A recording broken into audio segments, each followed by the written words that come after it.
ਲਹਿੰਦੇ ਪੰਜਾਬ ਤੋਂ ਆਉਣ ਵਾਲੀਆਂ ਖਬਰਾਂ ਦੇ ਵਿੱਚ ਦਾਅਵਾ ਕੀਤਾ ਜਾ ਰਿਹਾ ਹੈ ਕਿ ਕਾਊਂਟਰ ਟੈਰਰਿਜ਼ਮ ਡਿਪਾਰਟਮੈਂਟ ਪੰਜਾਬ ਨੇ ਔਰ ਪੁਲਿਸ ਨੇ ਕਾਰਵਾਈ ਕਰਕੇ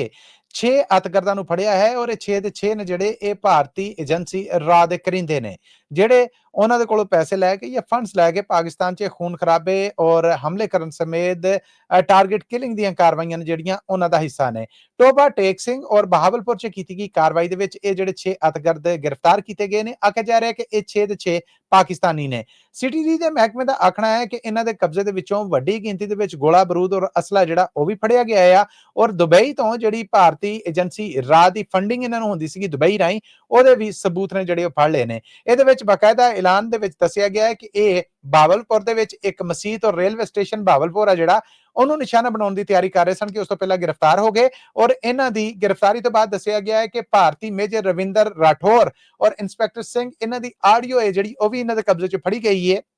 ਜਿਹਨੂੰ ਇੰਟਰਸੈਪਟ ਕਰ ਲਿਆ ਗਿਆ ਹੈ ਔਰ ਇਹ ਆਪਣੇ ਜੁਰਮ ਨੂੰ ਮੰਨ ਵੀ ਚੁੱਕੇ ਨੇ। ਯਾਦ ਰਵੇ ਕਿ ਇਹ ਕਾਰਵਾਈ ਐਨ ਉਸ ਵੇਲੇ ਹੋਈ ਹੈ ਜਦੋਂ ਇੱਕ ਦਿਨ ਪਹਿਲਾਂ ਪਾਕਿਸਤਾਨੀ ਫੌਜ ਨੇ ਕਾਰਵਾਈਆਂ ਕਰਕੇ ਝੜਪਾਂ ਦੌਰਾਨ 11 ਅਤਿਗਰਦ ਮਾਰੇ ਸਨ, ਜਿਨ੍ਹਾਂ ਦੇ ਵਿੱਚ ਇੱਕ ਮੇਜਰ ਮੋਇਜ਼ ਔਰ ਇੱਕ ਲਾਂਸ ਨਾਇਕ ਹੈ ਜਿਹੜਾ ਉਹ ਜਾਨ ਦੀ ਬਾਜ਼ੀ ਹਾਰ ਗਏ ਸਨ ਔਰ ਉਸ ਤੋਂ ਬਾਅਦ ਇਸ ਖੁਫੀਆ ਇਤਲਾਹ ਦੇ ਉੱਤੇ ਕਾਰਵਾਈ ਕਰਕੇ ਇਹਨਾਂ 6 ਲੋਕਾਂ ਨੂੰ ਗ੍ਰਿਫਤਾਰ ਕੀਤਾ ਗਿਆ ਹੈ, ਜਿਨ੍ਹਾਂ ਦੀ ਸ਼ਨਾਖਤ ਪਾਕਿਸਤਾਨੀ ਦੇ ਤੌਰ ਤੇ ਕੀਤੀ ਗਈ ਹੈ, ਪਰ ਆਖਿਆ ਜਾ ਰਿਹਾ ਹੈ ਕਿ ਇਹ ਰਾਹ ਦੀ ਫੰਡਿੰਗ ਦੇ ਨਾਲ ਪਾਕਿਸਤਾਨ 'ਚ ਅਤਿਗਰਦੀ ਦੀ ਕਾਰਵਾਈਆਂ ਦਾ ਹਿੱਸਾ ਸਨ।